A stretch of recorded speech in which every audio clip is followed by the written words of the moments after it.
Hi friends, எல்லாருக்கும் வணக்கம். Welcome to Keethu cooks. இன்றைக்கி ரொம்ப பெனிஃபிட்டான ஒரு ரெசிபி பார்க்கலாம். வீடியோ பார்க்குறதுக்கு முன்னாடி என்னோடய சேனலை ஃபஸ்ட் டைம் நீங்கள் பார்க்குறீங்க அப்படின்னா கண்டிப்பாக லைக் பண்ணிக்கோங்க.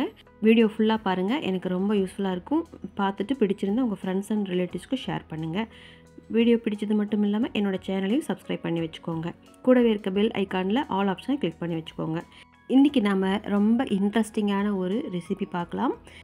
பயனுள்ள பல பயன்களை உள்ளடக்கிய குதிரைவாலி அரிசியில் வெண்பொங்கல் செய்யலாம். ரொம்ப யூஸ்ஃபுல்லான ஒரு விஷயம். குதிரைவாலி அரிசி பார்த்திங்கன்னா மலச்சிக்கலை போக்குதுங்க, உடல் எடையை மெயின்டைன் பண்ணுதுங்க, பிளட் ப்ரெஷர், சுகர் இதெல்லாம் கண்ட்ரோலில் வைக்குதுங்க. அது மட்டும் இல்லாமல் ஹார்ட் ப்ராப்ளம் வராமல் பார்த்துக்குதுங்க. இவ்வளோ சத்தான ஒரு மில்லட்ஸ் நமக்கு கிடைக்கும் போது கண்டிப்பாக நமக்கு நம்மளோட உணவில் ஒரு அங்கமாக நம்ம எடுத்துக்கிறது ரொம்ப நல்லதுங்க. இப்போது இந்த பொங்கலுக்கு தேவையான பொருட்கள் நம்ம பார்த்துடலாம். குதிரைவாலி அரிசி ஒரு 1/4 கப் அளவு எடுத்திருக்கேன். அதே போல் பாசி பயிர் ஒரு 100 கிராம் அளவுக்கு எடுத்திருக்கேன். கொஞ்சம் போல் நெய் எடுத்திருக்கேன்.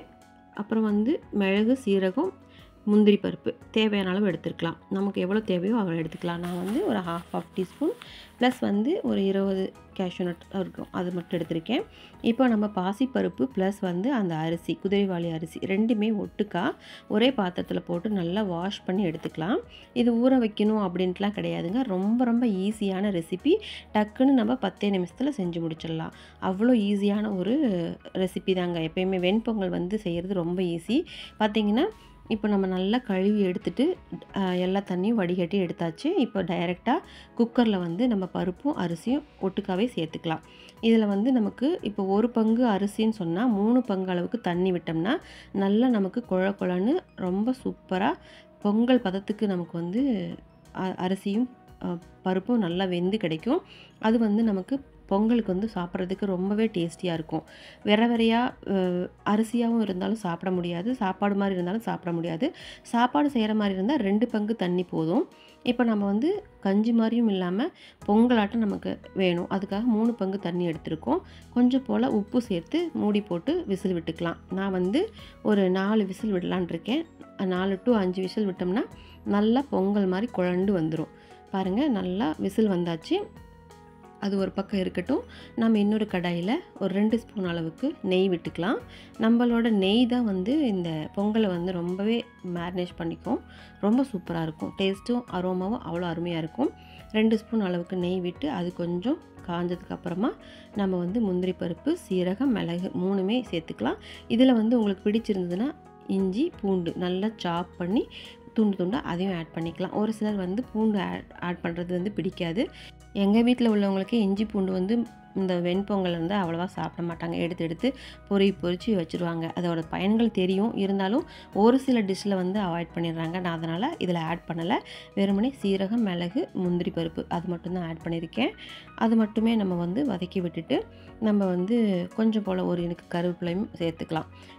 கொத்தமல்லி தழையும் சேர்த்துக்கலாம். நம்மளோட ஆப்ஷனல் தான். ரொம்ப சூப்பராக இருக்கும். இப்போது நம்ம அந்த குக்கரை ஓப்பன் பண்ணி பார்த்துட்டு அதில் இருக்கிற அந்த சாதம் நல்லா வந்திருக்கான்னு பார்த்துட்டு கொஞ்சம் போல் நல்லா கிண்டி பார்த்தோம்னா அதோட வேகிற தன்மை எப்படி இருக்குன்னு பார்த்துட்டு இது மாதிரி ஒரு ஸ்மேஷர் வச்சு ஸ்மாஷ் பண்ணிட்டோம்னா நமக்கு பொங்கல் ரொம்ப சூப்பராக கிடச்சிரும். அதுக்கப்புறம் நம்ம வதக்கி வச்சுருந்த இந்த முந்திரி பருப்பையும் ஆட் பண்ணிக்கலாம்.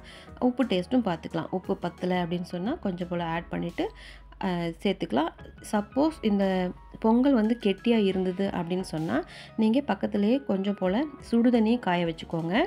தேவைப்படும் போது பச்சை தண்ணியாக ஊற்றி கலக்காமல் சுடு தண்ணியாக ஊற்றி சமைச்சி இதில் கலந்து நீங்கள் கிண்டும்போது பார்த்திங்கன்னா இதோட டேஸ்ட் மாறாமல் நமக்கு பொங்கல் பதத்திலே கிடைக்கும். பாருங்கள், ரொம்ப சூப்பராக வந்தாச்சு. So simple. நீங்கள் இதுக்கு கூட சாம்பார், சட்னி எது வேணால் வச்சு சாப்பிட்டுக்கலாம். நான் இன்றைக்கி தேங்காய் சட்னி தான் அரைச்சிருந்தேன். பொட்டுக்கடலை போட்டு தேங்காய் சட்னி அரைச்சிருந்தேன். ரொம்ப சூப்பராக, ரொம்ப ஹெல்த்தியாக, ரொம்ப ஈஸியாகவும் செஞ்சு முடிச்சிடலாம். சாப்பிட்றதுக்கு அவ்வளோ ஒரு மென்மையாக இதமாக இருக்குங்க. மேக்ஸிமம் பார்த்திங்கன்னா வீட்டில் இந்த மாதிரி மில்லட்ஸ் வாங்கி நீங்கள் ஷார்ட்டாக, ஸ்வீட்டாக, சீக்கிரத்தில் செய்யக்கூடிய ரெசிப்பியாக நீங்கள் செலக்ட் பண்ணி செஞ்சு சாப்பிடும்போது இதயத்துக்கும் சரி, நம்ம உடம்புக்கும் சரி, வயிற்றுக்கும் சரி நல்ல இதமான ஒரு உணவாக அமையுங்க. ஒரு நேரத்துக்கு இந்த மாதிரி மில்லட்ஸ் சாப்பிட்டீங்கன்னு வச்சுக்கோங்களேன், உங்களுக்கு வந்து சர்க்கரை நோய் கட்டுப்பாடு, செரிமான பிரச்சனை, நோய் எதிர்ப்பு சக்தி, இதயத்துக்கு ரொம்ப நல்லது. உடல் வெயிட் லாஸ்க்குலாம் ரொம்ப ரொம்ப யூஸ்ஃபுல்லான ஒரு விஷயங்க. கூடுதலாக வந்து குதிரைவாலி அரிசியில் வந்து இரும்பு சத்து, கால்சியம், பாஸ்பரஸ், தாதுக்கள் நிறையா இருக்குது. இது வந்து உடம்புக்கு தேவையான அனைத்து ஊட்டச்சத்தும் இருக்கக்கூடிய ஒரு நல்ல விஷயங்க. கண்டிப்பாக இந்த வீடியோவில் உங்களுக்கு பயனுள்ள தகவல் கிடைச்சிருக்கும்னு நான் நம்புகிறேன். நான் உங்களை அடுத்த வீடியோவில் மீட் பண்ணுறேன். இந்த வீடியோ உங்களுக்கு பிடிச்சிருந்தா லைக் பண்ணிவிட்டு சப்ஸ்கிரைப் பண்ணி வச்சுக்கோங்க. கூடவே இருக்க பெல் ஐக்கானில் ஆல் ஆப்ஷனை கிளிக் பண்ணி வச்சுக்கோங்க. நான் உங்களை அடுத்த வீடியோவில் மீட் பண்ணுறேன். தேங்க்ஸ் ஃபார் வாட்சிங் this video friends. Thank you. Bye and take care friends.